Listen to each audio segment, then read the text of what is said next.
Hello दोस्तों, स्वागत है आप सभी का आपके अपने YouTube channel white page exam पर। तो दोस्तों मैं हूं साजिद और दोस्तों आज फिर मैं हाजिर हूं आपके सामने एक और नई क्लास के साथ। दोस्तों आज की क्लास का टाइटल थंबनेल आप सभी देख चुके होंगे। दोस्तों आज हम बात करते हैं कक्षा 10 चित्रकला का जो पेपर हमारा 25 तारीख को होने वाला है।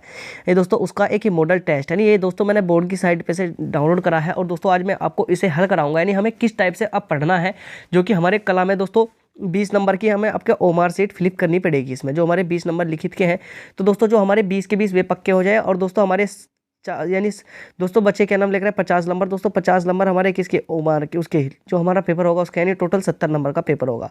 तो दोस्तों आज की क्लास में आपके 70 में से 70 नंबर की मैं क्लास कराऊंगा और दोस्तों आज मैं बताऊंगा कि आपको पेपर को किस तरह से हल करना है और पेपर में क्या क्या करके आना है। तो दोस्तों वीडियो आगे देखने से पहले जो चैनल पर नए हो चैनल को तो सब्सक्राइब और इस वीडियो कर दो अपने दोस्तों तक जरूर शेयर।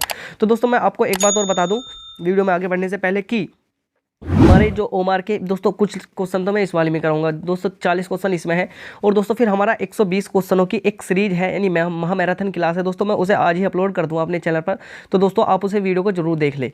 दोस्तों मैं आज इस वीडियो को अपलोड कर दूंगा, आज ही वीडियो जरूर देख ले, क्योंकि दोस्तों जो 120 क्वेश्चन है दोस्तों उसमें से आपके 20 क्वेश्चन तो दोस्तों 100% आने वाले हैं जो इंपॉर्टेंट है। तो दोस्तों आप उस यानी 120 क्वेश्चन की क्लास को जरूर देख के जाए और दोस्तों आपको उसमें अंदाजा भी हो जाएगा कि आलेखन कैसे बनाना है, जो भी चित्र बनाने हैं कैसे बनाने, मैं सबको हल कराऊंगा। तो दोस्तों पहले आज की वीडियो की बात करते हैं। दोस्तों सबसे पहले यानी कक्षा 10 है, चित्रकला का पेपर है, पूर्णांक 70 है। दोस्तों पूर्णांक का मतलब इन दोस्तों जो नंबर है वो 70 है। समय 3 घंटे 15 मिनट ही होने वाला है। जो हमारा टाइम है वो 3 घंटे 15 मिनट होने वाला है। प्रारंभ के 15 मिनट परीक्षार्थी के प्रश्न पत्र पढ़ने के लिए निर्धारित है। दोस्तों जो पहले 15 मिनट है वो परीक्षार्थी को प्रश्न पत्र पढ़ने के निर्धारित है। अब दोस्तों देखेंगे इसमें यानी निर्देश दिए गए हैं, आपको निर्देश अच्छी तरीके से पढ़ने हैं और उसके बाद ही कला का पेपर को यानी आगे हल करना शुरू करना है। तो दोस्तों सबसे पहले दे रखा कि अपना अनुक्रमांक दिए गए ड्राइंग शीट के कवर पेज पर स्पष्ट अंकों और शब्दों में लिखिए। यानी दोस्तों आपको हर बार जिस तरह से कॉपी फ्लिप करनी पड़ रही थी, इसी अब की बार कह रहा है कि अपना अनुक्रमांक जो आपका रोल नंबर है ड्राइंग शीट के कवर पेज पर स्पष्ट अंकों व शब्दों में लिखे तथा केंद्र व्यवस्थापिका के हस्ताक्षर युक्त मोहर प्रत्येक वपत्र पर लगाकर नीचे के सभी पृष्ठों को स्पष्ट हस्ताक्षर कराए। यानी दोस्तों आपको अपना नाम लिखना है या नाम नहीं दोस्तों, आपको अपना रोल नंबर फ्लिप करना है। प्रश्न पत्र ख और ग में 3 खंडों में विभक्त है, तीनों खंडों को हल करना अनिवार्य है। दोस्तों क्या कह रहा है उसने कही कि जो प्रश्न पत्र है हमारा दोस्तों 3 खंडों में विभक्त है। दोस्तों 3 खंडों में विभक्त है जिसमें हमारा क ख ग तीनों खंडों को हल करना है यानी बिल्कुल करना पड़ेगा आपको। अब देखते हैं दोस्तों इसमें यानी पहला खंड क में, खंड क देखते हैं खंड क में क्या कह रहा है। दोस्तों इस खंड में आलेखन कला बहुत प्रावधानिक कला के प्रत्येक के 20 बहुविकल्पी प्रश्न है, जिसमें से किसी एक के 20 बहुविकल्पी प्रश्नों के उत्तर आपको देने हैं। अब आपके द्वारा आलेखन कला अथवा प्रतिष्ठा कला में से जो जिस भाग का चयन किया गया है उसे ओमार शीट पर अवश्य अंकित करें। यानी दोस्तों क्या कह रहा है, वो कह रहा है इस खंड में आलेखन कला अथवा प्राविधिक कला के प्रत्येक के 20-20 बहुविकल्पी प्रश्न है। दोस्तों इसमें एक तो आलेखन कला, एक तो इसमें क्या इस खंड में आलेखन कला का पूछा गया है और दूसरा इसमें पूछा गया है कि प्राविधिक कला, यानी दोनों के 20-20 बहुविकल्पी प्रश्न है। टोटल 40% दिए गए हैं, 40% दिए गए हैं। तो क्या कह रहा है आपके द्वारा आलेखन कला अथवा प्राविधिक कला में से जिस भाग का चयन किया गया है, यानी अगर आपने दोस्तों अगर आपने आलेखन कला चुना है या आपने प्राविधिक कला चुना है, जिस भाग का भी आपने चयन किया है उसे ओमार शीट पर अवश्य फ्लिप करा दे, उसे ओमार शीट पर अवश्य फ्लिप करा दे। अब दोस्तों देखते हैं, सबसे पहले हम देखते हैं जो हमारा आलेखन कला है। दोस्तों हम आलेखन कला में देखते हैं कि आलेखन कला में क्या है। दोस्तों सबसे पहला इसमें क्वेश्चन देखिए आलेखन कला। दोस्तों आलेखन कला के हम क्वेश्चन करेंगे दोस्तों, जो कि आपके लिए इंपॉर्टेंट है और हमारे 20 नंबर के क्वेश्चन होने वाले हैं। दोस्तों 20 नंबर के हमारे क्वेश्चन होने वाले हैं। तो दोस्तों आप देखेंगे इसमें यानी आलेखन कला के में देखेंगे दोस्तों पहला क्वेश्चन है आलेखन कला में। दोस्तों पहला क्वेश्चन देखेंगे कि मुख्य रंग कितने होते हैं। यानी दोस्तों हमसे पूछा गया है कि मुख्य रंग कितने होते हैं। तो दोस्तों आपको इस क्वेश्चन को जरूर याद करना है कि जो मुख्य रंग हमारे कितने होते हैं, मुख्य रंग हमारे कितने होते हैं। दोस्तों मुख्य रंग हमारे कितने होंगे, दोस्तों उसने कहा है कि मुख्य रंग कितने होते हैं। दोस्तों मुख्य रंग कितने होते हैं, हमारे मुख्य रंग 3 होते हैं। तो दोस्तों ध्यान रखना हमारे मुख्य रंग कितने होते हैं, 3 होते हैं।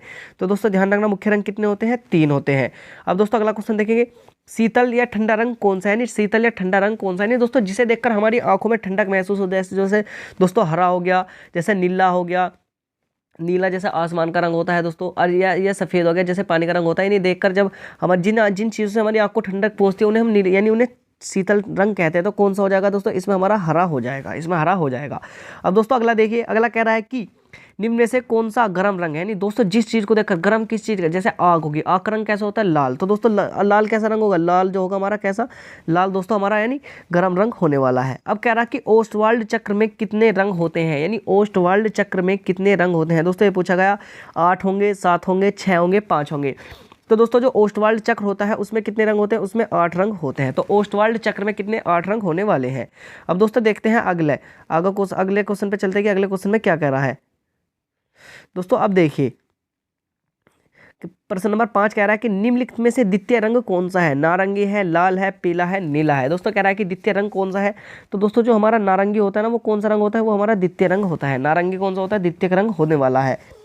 अब तटस्थ रंग कौन से हैं, तटस्थ रंग कौन से हैं, सफेद काला है, नारंगी पीला है, लाल नीला है या हरा पीला है, तटस्थ रंग पूछा है दोस्तों। तो दोस्तों जो तटस्थ रंग होते हैं हमारे कौन से, सफेद और जो काला होता है वह कैसे, तटस्थ रंग होते हैं। तो दोस्तों सफेद और काला कैसे, तटस्थ रंग होते हैं। दोस्तों इन्हें रंगों को जरूर ध्यान रखना है आपको। अब दोस्तों चलते हैं अगले क्वेश्चन पे। अगले क्वेश्चन पे क्या कह रहा है, अगले क्वेश्चन पे कह रहा है कि प्राथमिक अथवा मुख्य रंग कौन कौन से है। दोस्तों प्राथमिक रंग कौन कौन से है, तो जो हमारा प्राथमिक रंग जो होते हैं दोस्तों, प्राथमिक रंग ध्यान रखना है दोस्तों। उसने पूछा है कि प्राथमिक रंग कौन सा था, हरा आसमानी पीला, लाल नीला पीला, काला सफेद भूरा या नारंगी धानी और आसमानी, ये होते हैं। तो दोस्तों ध्यान रखना जो हमारे लाल पीला और जो नीला होते हैं ना दोस्तों, ये कौन से होते हैं, हमारे प्राथमिक रंग होते हैं। यानी लाल नीला और पीला, लाल नीला पीला कैसे प्राथमिक रंग होते हैं। अब अगला क्वेश्चन देखेंगे, कौन से रंग का माध्यम पारदर्शी होता है। यानी दोस्तों किस रंग के माध्यम यानी पारदर्शी होता है कि हम उसके रंगों के आर पार देख सकते हैं। तो दोस्तों ध्यान रखना जल वाटर का, तेल रंग का, एक्रिलिक रंग का या पेस्टल रंग का। तो दोस्तों जो हमारे होते हैं ना तेल रंग, यानी तेल रंग जो होते हैं इनका जो माध्यम होता है वो कैसा, पारदर्शी होता है। दोस्तों इनका माध्यम कैसा होता है, पारदर्शी होता है। अब कह रहा है कि सफ़ेद का विरोधी रंग कौन सा है, यानी जो सफ़ेद होता है उसके विरोध में कौन सा रंग आता है, सफ़ेद का विरोधी रंग कौन सा है। तो दोस्तों सफ़ेद का आप सभी जानते हैं कि सफ़ेद का विरोधी रंग कौन सा होता है, काला सफ़ेद का विरोधी रंग होता है। क्या, काला सफ़ेद का विरोधी रंग होता है। अब दोस्तों अगला क्वेश्चन देखेंगे, लाल रंग में नीला मिलाने पर कौन सा रंग बनेगा। यानी अगर आपने लाल रंग में नीला रंग मिला दिया तो दोस्तों कौन सा बनेगा, बैंगनी बनेगा, आसमानी बनेगा, नारंगी बनेगा या भूरा बनेगा। तो दोस्तों ध्यान रखना कौन सा, बैंगनी रंग बनता है। यानी जब भी आप लाल रंग में नीला रंग मिलाओगे तो कौन सा, बैंगनी रंग बनेगा दोस्तों। अब अगला क्वेश्चन देखिए, पीले रंग में लाल रंग मिलाने पर कौन सा रंग बनता है। यानी दोस्तों अगर आपने पीले कलर में रेड कलर मिला दिया तो दोस्तों कौन सा कलर बनेगा, वो कह रहा है कि कौन सा रंग या कौन सा कलर बनेगा। तो दोस्तों ध्यान रखना अगर हम पीले में नीला कलर मिलाते हैं तो कौन सा, यानी हमारा नारंगी बनेगा। तो दोस्तों ध्यान रखना पीले कलर में अगर हम नीला कलर मिलाते हैं तो कौन सा, नारंगी बनेगा। अब दोस्तों अगला क्वेश्चन देखिए, अगला क्वेश्चन क्या कह रहा है हमसे, वो कह रहा है कि द्वितीयक रंग होते हैं। यानी क्वेश्चन नंबर 12 पूछा है कि द्वितीयक रंग कौन कौन से होते हैं। तो दोस्तों द्वितीयक रंग होंगे हमारे 6 होंगे, 2 होंगे, 10 होंगे, 3 होंगे। तो दोस्तों हमारे जो द्वितीयक रंग होते हैं कौन कौन से होते हैं। दोस्तों जो हमारे द्वितीयक रंग होते हैं दोस्तों पूछा है कि द्वितीयक रंग कितने होते हैं। तो दोस्तों हमारे द्वितीयक रंग कितने होते हैं, 3, और 3 पे हमारा कहाँ है, घ। यानी द्वितीयक रंग कितने होते हैं, द्वितीयक रंग होते हैं दोस्तों हमारे 3। पीले रंग का विरोधी रंग कौन सा है। दोस्तों अगर पीले रंग का विरोधी रंग की बात करें तो पीले रंग का विरोधी रंग कौन सा होता है, नीला रंग होता है। यानी पीले का विरोधी कौन सा होगा, नीला रंग होगा। इंद्रधनुष में कितने रंग होते हैं। दोस्तों आप सभी जानते हैं कि इंद्रधनुष में 7, 8, 9, 10। इंद्रधनुष में कितने रंग होते हैं, आप सभी मुझे कमेंट करके बताना। दोस्तों इंद्रधनुष में आप सभी जानते हैं कि इंद्रधनुष में कितने रंग होते हैं। तो दोस्तों इसका उत्तर आप मुझे कमेंट बॉक्स में जरूर टाइप करके बताना। अब देखिए कला शब्द किस भाषा का शब्द है, संस्कृत का है, हिंदी का है, फारसी का है, पाली का है। तो दोस्तों जो कला शब्द है वो कौन सा, वो यानी संस्कृत भाषा का शब्द है। कला शब्द किसका, संस्कृत भाषा का शब्द है। अब कह रहा है कि कौन सी पेंसिल से बनाई गई रेखा अधिक काली होती है। यानी दोस्तों अगर हम कोई सी पेंसिल से रेखा बनाते हैं तो यानी कौन सी पेंसिल से बनाई गई रेखा अधिक काली होती है। तो दोस्तों ध्यान रखना HB की पेंसिल से बनाई गई। दोस्तों बहुत सारी पेंसिल होती है लेकिन जो सबसे उपयुक्त मानी जाती है वो HB की पेंसिल ही मानी जाती है। तो दोस्तों ध्यान रखना जब भी हम HB की पेंसिल से यानी ड्राइंग बनाएंगे तो वो सबसे अधिक उपयुक्त मानी जाती है। अब दोस्तों देखते हैं आगे, कौन सी पेंसिल से बनाई गई रेखा हल्की होती है। अब कह रहा है कि कौन सी पेंसिल से बनाई गई रेखा हल्की होती है, कौन सी से होगी दोस्तों, यानी 2H से, HB से या 2B से या 4B से। दोस्तों कौन सी से होगी, यानी 2B से। यानी जोन सी यानी अगर हम गाड़ी बनानी है तो HB पेंसिल का प्रयोग करना पड़ेगा और दोस्तों हमें अगर हल्की बनानी है तो 2B का प्रयोग करना पड़ेगा। अब अगला क्वेश्चन देखिए, फूल और कली के बाहरी रेखाओं को बनाने के लिए किस नंबर की ब्रश का उपयोग करना चाहिए। यानी अगर हम फूल और कली के बाहरी रेखाओं को बना रहे हैं तो किस नंबर के ब्रश का उपयोग करना चाहिए, 2 नंबर का, 4 नंबर का, 6 नंबर का या 7 नंबर का, या 7 नंबर का। दोस्तों इनमें ध्यान रखना जब भी हम फूल और कली के बाहरी रेखाओं को बनाने के लिए हम दोस्तों कौन से नंबर का ब्रश का उपयोग करेंगे। दोस्तों इसमें करते हैं हम 2 नंबर के ब्रश का उपयोग करते हैं। कितने, 2 नंबर के ब्रश का उपयोग करते हैं। अब कह रहा है कि दोस्तों बनावट की दृष्टि से आलेखन कितने प्रकार के होते हैं। इन दोस्तों अगर हम आलेखन को बनाए यानी बनावट की दृष्टि से आलेखन कितने प्रकार के होंगे, 4 प्रकार के होंगे, 2 प्रकार के होंगे, 3 प्रकार के होंगे, 6 प्रकार के होंगे। तो दोस्तों ध्यान रखना क्वेश्चन नंबर 19 का उत्तर है कि बनावट की दृष्टि से आलेखन जो होते हैं हमारे कितने 4 प्रकार के होते हैं। यानी अगर हम देखें कि बनावट की दृष्टि से आलेखन हमारे कितने 4 प्रकार के होने वाले हैं, बनावट की दृष्टि से आलेखन 4 प्रकार के होते हैं। अब अगला क्वेश्चन 20वां क्वेश्चन पूछ रहा है कि छत के केंद्र को अलंकृत करने के लिए कौन से आलेखन उपयुक्त होगा। यानी को दोस्तों अगर हमें अगर घर की छत के को यानी घर की छत को सजाना है, अलंकृत करना है, तो उसके लिए कौन सा आलेखन उपयुक्त होगा। तो दोस्तों आप इसका भी जवाब मुझे आप कहाँ कमेंट बॉक्स में जरूर देंगे दोस्तों। यानी इसका जवाब भी मुझे आप कमेंट बॉक्स में जरूर देना, क्योंकि दोस्तों आपके लिए बहुत ही इंपॉर्टेंट है ये दोस्तों, यानी आसान भी है और इंपॉर्टेंट भी है। तो दोस्तों आप इसका जवाब मुझे कमेंट बॉक्स में जरूर देंगे, इसका जवाब मुझे कमेंट बॉक्स में जरूर देंगे। अब दोस्तों चलते हैं अगले क्वेश्चनों पर। अब दोस्तों देखिए अगला क्वेश्चन, दोस्तों मैंने इसमें ऊपर ही दे रखा था कि जो यह है यानी जो खंड क्या है वो से 2 भागों में बांटा गया है। इसमें देखो इसे पढ़े दोस्तों, इस खंड में आलेखन कला अथवा प्राविधिक कला के प्रत्येक के 20-20 भूविकल्प बने। तो दोस्तों हमने आलेखन कला तो हमने कर ली, वाला आलेखन कला तो कर ली। अब हम कौन सा करेंगे, हम प्राविधिक कला के रूप में देखेंगे प्राविधिक कला क्या है। अब दोस्तों प्राविधिक कला क्या है इसे देखेंगे। प्राविधिक कला के 20 क्वेश्चन है दोस्तों। अब देखते हैं कौन कौन से क्वेश्चन है। प्राविधिक कला के 20 क्वेश्चन है, अब देखते हैं कौन कौन से। दोस्तों इसमें निम्नलिखित में से प्रत्येक विकल्प के 4 यानी प्रत्येक विकल्प के 4 यानी प्रत्येक भूविकल्पी के 4 विकल्प हैं, उनमें से एक सही चुनकर उत्तर दे। तो दोस्तों पहला देखिए, एक समबाहु त्रिभुज, पहला क्वेश्चन कह रहा है कि एक समबाहु त्रिभुज का प्रत्येक कोण कितने अंश का होता है। दोस्तों जो समबाहु त्रिभुज होता है वो टोटल 180 डिग्री का होता है, और उसका जो एक कोण होगा हमारा कितना यानी 60 डिग्री का होता है। टोटल कोण दोस्तों 160 डिग्री का 180 डिग्री का होगा, और जो एक कोण होगा वो 60 डिग्री का होने वाला है। अब क्वेश्चन नंबर 2, संपूर्ण कोण होता है, जो संपूर्ण कोण होगा वो कितने डिग्री का होगा, 300 डिग्री का होगा, 120 डिग्री का होगा, 180 डिग्री का होगा, 60 डिग्री का होगा। तो दोस्तों जो संपूर्ण कोण होता है वो कितना, वो यानी 360 डिग्री का होता है। यानी दोस्तों संपूर्ण का मतलब यानी पूरा कोण, संपूर्ण यानी पूरा कोण कितना होता है दोस्तों 360 डिग्री का। आप एक दोस्तों इस तरह से आप एक प्रकार की सहायता से आप इस गोले की चारों इसकी यहाँ प्रकार रखें, और दोस्तों इसकी चारों तरफ जब आप घुमाओगे ना तो ये कितने डिग्री का कोण बन गया, 360 डिग्री का कोण बन जाता है। अब दोस्तों अगला क्वेश्चन देखते हैं। अब अगला क्वेश्चन कह रहा है कि समकोण में कितने अंश, समकोण कितने अंश का होता है। दोस्तों आप सभी जानते हैं जो समकोण होता है वो कितना 90 डिग्री का होता है, समकोण 90 डिग्री का होता है। अब प्रश्न नंबर 4, वर्ग का प्रत्येक कोण कितने अंश का होता है। यानी दोस्तों जो वर्ग होता है यानी उसका प्रत्येक कोण कितने डिग्री का होता है। तो दोस्तों ध्यान रखना, जो वर्ग होता है यानी वर्ग वो होता है जिसकी चारों भुजाएं आपस में बराबर हो। दोस्तों जिसकी चारों भुजाएं आपस में बराबर हो, तो दोस्तों वो कह रहा है कि वर्ग का प्रत्येक कोण, यानी दोस्तों ये वाले कोण, जो ये वाले कोण है ना दोस्तों, ये वाले कोण, ये इन वाले कोण की बात कर रहा है दोस्तों, इन वाले कोण की, ये इन वाले कोण की। तो दोस्तों ध्यान रखना, जो वो कह रहा है कि एक वर्ग का प्रत्येक कोण कितने अंश का होता है। दोस्तों पूरा कोण कितना होगा, अगर मैं इसके ऐसे करके इसके चारों तरफ घुमा दूं तो पूरा कितना है दोस्तों, पूरा तो है दोस्तों 360 डिग्री का। पूरा कितना हो रहा है हमारा 360 डिग्री का। तो अगर हम एक प्रत्येक वर्ग का प्रत्येक कोण कितने डिग्री का होता है, तो दोस्तों अगर हम 360 को अगर हम 4 से भाग कर दें, क्योंकि 4 कोण है, तो दोस्तों अगर हम 360 को हमने 4 से भाग करा तो दोस्तों क्या आएगा हमारा, कितना आएगा 90 डिग्री का आ जाएगा। तो दोस्तों ध्यान रखना, जो वर्ग का प्रत्येक कोण होता है 90 डिग्री का होता है। दोस्तों ध्यान रखना, वर्ग का प्रत्येक कोण कितना 90 डिग्री का होता है। तो दोस्तों ध्यान रखना, मैं वर्ग का प्रत्येक कोण कितने डिग्री का होगा, 90 डिग्री का होता है। अब क्वेश्चन नंबर 5 देखेंगे कि एक वर्ग के आंतरिक कोणों का योग एक वर्ग के आंतरिक कोणों का योग कितना होता है। यानी एक वर्ग होगा उसके आंतरिक कोणों का योग कितना होगा। दोस्तों एक वर्ग है उसके आंतरिक कोणों का योग, दोस्तों जैसे मैंने अभी यहाँ वर्ग बनाया था, यानी इस तरह से एक अगर आपको वर्ग मिला, इसके जो चारों कोण है उनका योग कितना होगा। यानी अगर एक का 90 है तो दोस्तों चारों कोणों का कितना होगा, 9 चौक 36, यानी 360 डिग्री हमारा 360 डिग्री हमारा होने वाला है। कितना दोस्तों 360 डिग्री होता है। तो दोस्तों ध्यान रखना, वर्ग के आंतरिक कोणों का योग कितना होगा, यानी 360 डिग्री होता है, 360 डिग्री होता है। अब दोस्तों देखेंगे अगला क्वेश्चन, कौन सी पेंसिल से बनाई गई रेखा अधिक काली होती है। यानी दोस्तों कौन सी पेंसिल से बनाई गई रेखा अधिक काली होती है। तो दोस्तों HB के द्वारा जो बनाई गई रेखा वो अधिक काली होती है। तो HB के दोस्तों है, HB आ जाएगा, तो दोस्तों क्या हो जाएगा, घ हमारा हो जाएगा। अब दोस्तों अगला क्वेश्चन देखिए, वर्ग के चारों भुजाओं की माप क्या होती है। चारों भुजा बराबर होती है, छोटी बड़ी होती है, आमने सामने के बराबर होती है, इनमें से कोई नहीं। तो दोस्तों जो वर्ग की भुजा होती है, जब चारों कोण बराबर होते हैं तो भुजा भी बराबर होंगी, तो चारों भुजाएं क्या होंगी, वर्ग की चारों भुजाएं क्या होंगी, बराबर होती हैं, चारों भुजाएं बराबर होती हैं। अब दोस्तों क्वेश्चन नंबर 8 में क्या कह रहा, दोस्तों मापनी में पहले बड़े मुख्य भाग लिखा जाता है। दोस्तों जब हम मापनी करते हैं यानी मापनी में पहला बड़ा मुख्य भाग लिखा जाता है। दोस्तों आसान क्वेश्चन है।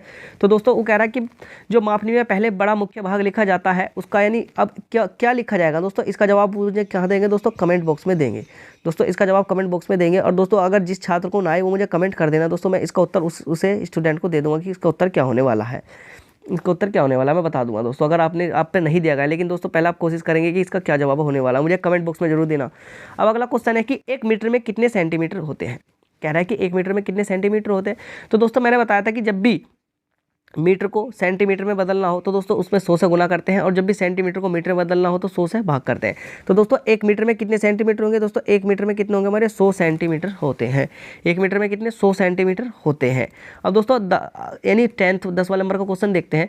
कह रहा है कि वृत्त का आकार कैसा होता था। दोस्तों वृत्त का आकार ऐसा होगा, अगर आप कोई गोला देखते हैं उसका आकार ऐसा होता है, या गोले का आकार दोस्तों ऐसा होता है, या दोस्तों गोले का आकार ऐसा होता है। तो दोस्तों आपको यानी खुद बताएंगे कि गोले का आकार कैसा होता है दोस्तों। तो बिल्कुल ऐसा क्वेश्चन आएगा कि बिल्कुल 1 नंबर में दोस्तों बिल्कुल आसान क्वेश्चन है दोस्तों। जो गोले का आकार होता है आप मुझे कमेंट करके बता देना दोस्तों क्या होता है गोले का आकार। दोस्तों गोले का आकार क्या होगा, ये जो भी गोल धारा होगा, गोल धारे का आकार कैसा होता है। आपको इनमें से कौन सी आकृति ऐसी दिख रही है जो गोले की आकृति की यानी गोल बनी हुई हो। तो दोस्तों वृत्त की आकृति, वृत्त का आकार कैसा होता है आप मुझे कमेंट बॉक्स में जरूर बता देना। अब चलते हैं कि इनमें से कौन सा आयताकार है, यानी कौन सा आयताकार है दोस्तों। ध्यान रखना, ये तो क्या हो गया हमारा वर्ग हो गया, ये कौन सा हो गया, ये हमारा वृत्त हो गया, और दोस्तों ये कौन सा हो गया हमारा त्रिभुज हो गया, और दोस्तों ये क्या हो गया हमारा, ये हो गया हमारा आयत, यानी जिसकी 2 भुजाएं तो बराबर, यानी दोस्तों आमने सामने की भुजाएं इसकी बराबर होती है। दोस्तों ध्यान रखना, ये वाली तो बड़ी होगी, ये वाली बड़ी होगी, दोस्तों ये वाली छोटी, ये वाली छोटी, यानी ये तो इसके बराबर होगी, ये इसके बराबर होगी, और दोस्तों ये इसके बराबर, इसके सामने वाली के बराबर होगी। तो दोस्तों ध्यान रखना, जब भी आमने सामने की भुजा बराबर होती है कौन सा होता है, वहाँ होगा आयत होगा। तो दोस्तों हमारा कौन सा हो जाएगा इसमें, हमारा हो जाएगा सी वाला, यानी सही होने वाला है, सी सही होने वाला है। अब दोस्तों देखते हैं अगला क्वेश्चन। अगला क्वेश्चन क्या कह रहा है, कह रहा है कि रेखा किसे कहते हैं। नहीं दोस्तों रेखा किसे कहते हैं। दोस्तों रेखा यहाँ किसी का नाम नहीं, किसी लड़की का नाम नहीं है रेखा, वो कह रहा है कि रेखा किसे कहते हैं। दोस्तों ध्यान रखना, जब भी 2 बिंदुओं को मिलाने वाली रेखा, दोस्तों जब भी 2 बिंदुओं को आपस में मिलाने वाली रेखा, दोस्तों हमने ऐसे करा और यहाँ एक बिंदु लगा दिया, और दोस्तों यहाँ भी एक बिंदु लगा दिया, इन 2 बिंदुओं को आपस में मिलाने वाली रेखा को क्या कहते हैं, 2 बिंदुओं के बीच की दूरी को क्या कहते हैं, 2 बिंदुओं के बीच की दूरी क्या कहते हैं दोस्तों, एक रेखा कहते हैं। 2 बिंदु के बीच की दूरी को क्या कहते हैं, एक रेखा कहते हैं। अब कह रहा है कि निम्नलिखित में से कौन सा एक अधिक कोण है। तो दोस्तों अधिक कोण आप सभी जानते हैं कि अधिक कोण क्या होता है दोस्तों। जो अधिक कोण होता है ना वो 90 से तो बड़ा होता है, यानी दोस्तों अधिक कोण क्या होता है, 90 से बड़ा होता है। तो दोस्तों ध्यान रखना, और 180 से कम होता है, तो कौन सा होगा दोस्तों, यानी हमारा ए हो जाएगा। अब दोस्तों अगला क्वेश्चन देखिए, 15वां क्वेश्चन देखिए, समबाहु त्रिभुज किसे कहते हैं। पूछ रहा है कि समबाहु त्रिभुज किसे कहते हैं, जिसकी 3 भुजाओं के अंतःकोण बराबर हो, तीनों भुजाएं छोटी बड़ी हो, आमने सामने की भुजा बराबर होती है, इनमें से कोई नहीं। तो दोस्तों ध्यान रखना, समबाहु त्रिभुज किसे कहते हैं। समबाहु त्रिभुज इसके तीनों भुजाओं के अंतःकोण बराबर होते हैं, या इसकी तीनों भुजाएं छोटी बड़ी होती हैं, आमने सामने की भुजा बराबर होती है, इनमें से कोई नहीं। तो दोस्तों ध्यान रखना, जो समबाहु त्रिभुज होता है दोस्तों, समबाहु त्रिभुज की जो है तीनों भुजाएं, यानी इसकी तीनों भुजाओं के अंतःकोण बराबर होता है। दोस्तों मैंने ऊपर बताया था, अभी एक क्वेश्चन आया था, यानी समबाहु त्रिभुज के जो तीनों कोणों का, यानी एक कोण का योग 60 होगा, तो दोस्तों अगर हम तीनों कोणों का योग 180 होगा। तो दोस्तों ध्यान रखना, इसके तीनों भुजाओं के अंतःकोण बराबर होते हैं। दोस्तों समबाहु त्रिभुज इस तरह से बनेगा, और इसके जो 3 कोण है, एक यहाँ बनेगा, एक यहाँ बनेगा, तीनों कोण जो होंगे वे बराबर होने वाले हैं। अब 180 के कोण को क्या कहते हैं, सरल कोण या ऋजु कोण, अधिक कोण, समबाहु कोण, या इनमें से कोई नहीं। तो दोस्तों समबाहु कोण यानी समबाहु तो दोस्तों 60 डिग्री का हो गया, अधिक कोण क्या हो गया 360 डिग्री का हो गया, इनमें से कोई नहीं तो हो नहीं सकता, यानी कौन सा हो जाएगा, सरल या ऋजु कोण हो जाएगा। यानी 180 डिग्री का कोण क्या, उनसे 180 डिग्री का जब कोण हो तो वहाँ क्या होगा दोस्तों, वहाँ सरल या ऋजु कोण होने वाला है, अब दोस्तों देखेंगे अगला क्वेश्चन। वो कह रहा है कि वर्ग किसे कहते हैं, जिसकी चारों भुजाएं बराबर हो, जिसकी 3 भुजाएं बराबर हो। तो दोस्तों मैंने अभी थोड़ी देर पहले आपको एक वर्ग बना के दिखाया था, आपको इस तरह से एक वर्ग बना के दिखाया था, यानी जिसकी चारों भुजाएं बराबर हो, जिसकी चारों भुजाएं बराबर होती है क्या कहलाता है, वर्ग कहलाता है। दोस्तों ध्यान रखना, वर्ग की 4 भुजाएं बराबर होंगी और आयत की 2 भुजा आपस में बराबर होती है। अब दोस्तों देखते हैं क्वेश्चन नंबर 18। क्वेश्चन नंबर 18 क्या कह रहा है, क्वेश्चन नंबर 18 कह रहा है कि 1 डेसीमीटर में कितने सेंटीमीटर होते हैं, यानी 1 डेसीमीटर में कितने सेंटीमीटर होंगे, 10, 20, दोस्तों 10 होंगे, दोस्तों 10 होंगे, 20 होंगे, 30, 40 होंगे, या 30 होंगे। तो दोस्तों ध्यान रखना, 1 डेसीमीटर में 10 सेंटीमीटर होते हैं। 1 डेसीमीटर में कितने 10 सेंटीमीटर होने वाले हैं। अब दोस्तों देखते हैं अगला क्वेश्चन, 1 मीटर में कितने डेसीमीटर होते हैं, यानी अब कह रहा है कि 1 मीटर में कितने डेसीमीटर होंगे। तो दोस्तों जो 1 मीटर होता है उसमें कितने होते हैं, 1 मीटर में भी दोस्तों 10 डेसीमीटर होते हैं। दोस्तों 1 मीटर में भी 10 डेसीमीटर होते हैं।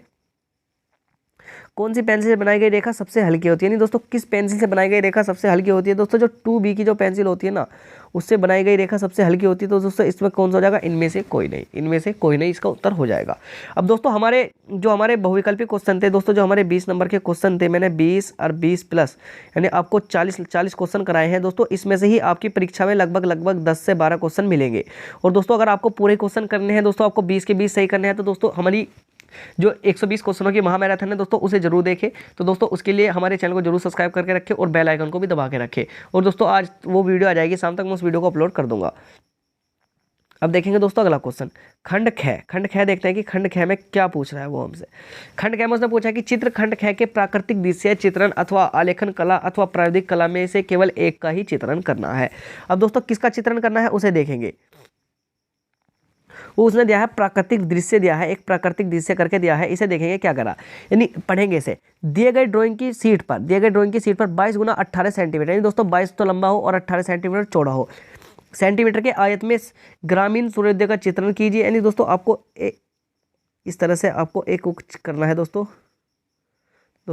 यानी इसमें क्या करना है हमें, ग्रामीण दोस्तों गांव में सूर्योदय का और खेत की ओर जाते हुए किसान का चित्र तथा आकर्षक में कुछ पक्षी, गांव की झोपड़ियां तथा कुएं के पास घास चरती एक गाय का चित्र बनाइए। चित्रांकन में वाटर कलर या पोस्टल रंगों का प्रयोग करें। चित्रांकन करते समय निम्नलिखित का बातों का ध्यान दें। अब क्या है दोस्तों, हमें क्या दिया गया है इसमें दोस्तों, इसमें देखेंगे जो सही संरचना दोस्तों, जो सही संरचना है ये दोस्तों, अगर आपने सही संरचना बनाई तो उसके क्या मिलेंगे, सही संरचना के 10 अंक है, संयोजन के 5 अंक है, सुसंगत रंगों का चयन प्रयोग करेंगे 10 रंग है, और दोस्तों अगर हम आकर्षण वो सामान्य प्रभाव करेंगे तो 5 अंक है। तो दोस्तों ध्यान रखना टोटल ये कितने हैं, टोटल ये 30 नंबर का हमारा होने वाला है, टोटल हमारा 30 नंबर का होने वाला है। तो दोस्तों ध्यान रखना 20 आपके उम्र के होंगे, 30 अगर आपने इसे कर दिया तो आपके कितने हो जाएंगे दोस्तों, 50 नंबर आपके हो जाएंगे, 50 नंबर आपके होगी। अब दोस्तों देख रहे हैं अथवा में दे रखा दोस्तों आलेखन, दिए गए ड्राइंग शीट पर 6 गुना 12, यानी दोस्तों आपको क्या करना है, एक आया यानी 16 गुना 12, 16 गुना 12 यानी 16 तो आपको लंबाई करनी है, और दोस्तों क्या करनी है 12 आपको क्या करनी है उसकी क्या करनी है 12 आपको उसकी हाइट बनानी है। दोस्तों जिस तरह से मैंने बनाया तो मैंने फिर से आपको अच्छी तरीके से यानी बिल्कुल बराबर यानी सीधी लाइन में बनाना है। कह रहा है कि दिए गए ड्राइंग शीट पर 16 गुना 12 सेंटीमीटर के आयत में खिड़की के पर्दे के लिए एक इकाई वाला लयबंद आलेखन चित्रित कीजिए, जिसमें किसी भारतीय पुष्प कलियां एवं पत्तियों का सुंदर संयोजन हो। आलेखन में मछली का लयपूर्ण संयोजन हो अथवा रंग योजना उत्तम हो। आलेखन में कम से कम 3 संगति वाले जल रंगों का प्रयोग कीजिए। आलेखन में निम्न बिंदुओं पर विशेष ध्यान दीजिए, यानी अगर आपने इकाई की मौलिकता करी 10 अंक, लयात्मक रेखांकन करा 5 अंक, उत्तम एवं संगति करा 10 अंक, और आकर्षण और सामान्य प्रभाव करा 5 अंक इसमें होने वाले हैं। अब दोस्तों देखते हैं अगला क्वेश्चन, अथवा प्राविधिक कला देखते हैं दोस्तों, प्राविधिक कला देखते हैं। अब प्राविधिक कला में या अथवा प्रौद्योगिक कला से कर सकते हैं। निम्नलिखित 5 प्रश्न में किन्हीं 4 के उत्तर दीजिए, प्रत्येक प्रश्न के अंदर समान है, यानी रचना में निर्देश रेखा है, रचनात्मक रेखा, अविशिष्ट रेखा है, इसे कर सकते हैं। या दूसरा क्वेश्चन देखिए, यानी रचना में रचनात्मक रेखाएं न मिटाए, रफ कार्य श्वेत फुल स्केप पेपर पर कीजिए, इसे भी अपने उत्तर पत्राक के साथ संलग्न कर दीजिए। 2 असमान वृत्तों को क और ख की अनुपस्थिति बाहरी उन्नस स्पर्श कराइए और खींचे। इसमें एक त्रिभुज जिसकी भुजाएं क्रम से 4 सेंटीमीटर, 3.5 सेंटीमीटर और या 3 सेंटीमीटर है के अंतर्गत एक वृत्त की रचना कीजिए जो त्रिभुज की तीनों भुजाओं को स्पर्श करता हो, जो त्रिभुज की तीनों भुजाओं को स्पर्श करता हो। या दोस्तों एक समद्विबाहु त्रिभुज बनाइए जिसका आधार कोण 50 डिग्री का हो और इसके अंतर्गत एक अर्धवृत्त खींचिए। या घ में देखिए, या किसी चतुर्भुज घ में क्षेत्रफल के बराबर त्रिभुज की रचना कीजिए। एक मापनी खींचिए जिसमें 25 सेंटीमीटर या 1 मीटर की दूरी प्रदर्शित करिए, जिसमें से मीटर तथा डेसीमीटर पढ़ी जा सके। मापनी का निरूपण भिन्न भिन्न ज्ञात कीजिए। मापनी पर 3.6 मीटर डेसीमीटर को प्रदर्शित कीजिए। अब दोस्तों या अथवा, तो दोस्तों आपको ध्यान रखना है एक चीज़ का, मैं आपको पहले बता दूं दोस्तों, अगर आपने ये प्राविधिक कला वाले बहुविकल्पी प्रश्न करे हैं, अगर आपने प्राविधिक कला वाले बहुविकल्पी प्रश्न करे हैं तो दोस्तों आपको फिर क्या करना है, तो दोस्तों आपको प्राविधिक कला वाला ही ये हल करना पड़ेगा, यानी दोस्तों प्राविधिक कला वाला ही हमें हल करना पड़ेगा। आपने प्राविधिक कला वाला ही आपको ये हल करना पड़ेगा। तो दोस्तों ध्यान, अगर आपने प्राविधिक कला वाले बहुविकल्पी करोगे तो प्राविधिक कला वाला हल करना पड़ेगा। और दोस्तों अगर आपने वैसे हल करा है दोस्तों, ये जो दे रखा था हमें आलेखन कला वाला हल करा है, अगर आपने आलेखन कला वाला हल करा है तो अब फिर हमें जो यानी ये बहुविकल्पी के उत्तर दिए हैं तो फिर हमें क्या देना पड़ेगा दोस्तों, इसमें जो दे रखा है ना यहाँ, ये हमें दोस्तों ये खंड गया, यानी प्राकृतिक दृश्य का ही चित्रण हमें करना पड़ेगा, यानी प्राकृतिक दृश्य का ही हमें चित्रण करना पड़ेगा। तो दोस्तों ध्यान रखना। अब इसमें एक और अथवा में और दे रखा दोस्तों, इसे और पढ़ेंगे, यानी खंड गय, यानी दोस्तों खंड गय देखिए, खंड गय क्या कह रहा है। इस प्रश्न पत्र में 2 भाग है, एक तो ख है और ख, दोनों भाग के चित्र बनाना अनिवार्य है। अब देखेंगे दोस्तों कौन कौन से चित्र बनाना है। निम्नलिखित में से किसी एक की स्मृति चित्रण पेंसिल के माध्यम से बनाइए। नहीं दोस्तों, आपको इतने सारे दे रखे हैं, इनमें से आपको किसी एक का ही बनाना है, चित्र के माप 15 सेंटीमीटर से कम ना हो। यानी पत्तियों सहित आम बनाना है, पत्तियों सहित अनार बनाना है, पत्तियों सहित मूली बनानी है, लौकी बनानी है, या चित्र में निम्नलिखित बिंदुओं पर ध्यान दीजिए। रेखा सोरस 4 अंक है, आकृति की अनुरूपता 6 अंक है। या ख करके निम्नलिखित में से किसी का एक स्मृति चित्रण पेंसिल के माध्यम से बनाइए, चित्र की माप 15 सेंटीमीटर ना हो। सुराही बना सकते हैं, खुला छाता बना सकते हैं, कप प्लेट बना सकते हैं, जग बना सकते हैं। या दोस्तों चित्र में निम्नलिखित बिंदुओं पर ध्यान दे, सोलर आकृति का निरूपित 6 अंक 4 अंक है दोस्तों, यानी उसके बारे में दे रखा है ये। अब इनमें से अगर आपको फिर दोनों में से कोई सा ना कोई सा आपको हल करना पड़ेगा। तो दोस्तों ये था आपका दोस्तों कला का पेपर। दोस्तों आई होप कि आपको ये कला का पेपर आसान लगा होगा और मैंने जिस तरह से कराया है। तो दोस्तों अगर आपको ये वीडियो अच्छी लगी हो तो दोस्तों आप चैनल को जरूर सब्सक्राइब करके रखें और बेल आइकन को भी दबा के रखें, जिससे आपको हमारी आने वाली हर वीडियो का नोटिफिकेशन सबसे पहला मिलता रहे। और दोस्तों जो हम सांझ को हमारी वीडियो आने वाली है दोस्तों, उस वीडियो को जरूर देखें। दोस्तों इस वीडियो को देखने के बाद में आपके कला में दोस्तों 20 तो आपके ओ मार्क के तो पक्के होने वाले हैं दोस्तों। साथ में प्लस में दोस्तों 50 नंबर की हमारी हाँ दोस्तों 50 नंबर की हमारी क्या होंगी, 50 नंबर की जो हमारा वे होंगे बनाने के दोस्तों, मैं उसको भी बना के दिखाऊंगा एक बेहतर से बेहतर जो आप कर पाए दोस्तों, उसका भी एक ट्रिक दिखाऊंगा। तो दोस्तों आप इतने चैनल को जरूर सब्सक्राइब करके रखें और बेल आइकन को भी दबा दें। और दोस्तों हमारे चैनल पर कक्षा 10 और कक्षा 12 के कंप्लीट जो पेपर हो रहे हैं उनका सोल्यूशन कराया जा रहा है। तो दोस्तों आप उनके पेपर को देखने के लिए भी आप प्लेलिस्ट में जाकर देख सकते हैं। तो दोस्तों मिलते हैं अगली वीडियो में, तब तक वीडियो देखने के लिए आप सभी दोस्तों का दिल से धन्यवाद।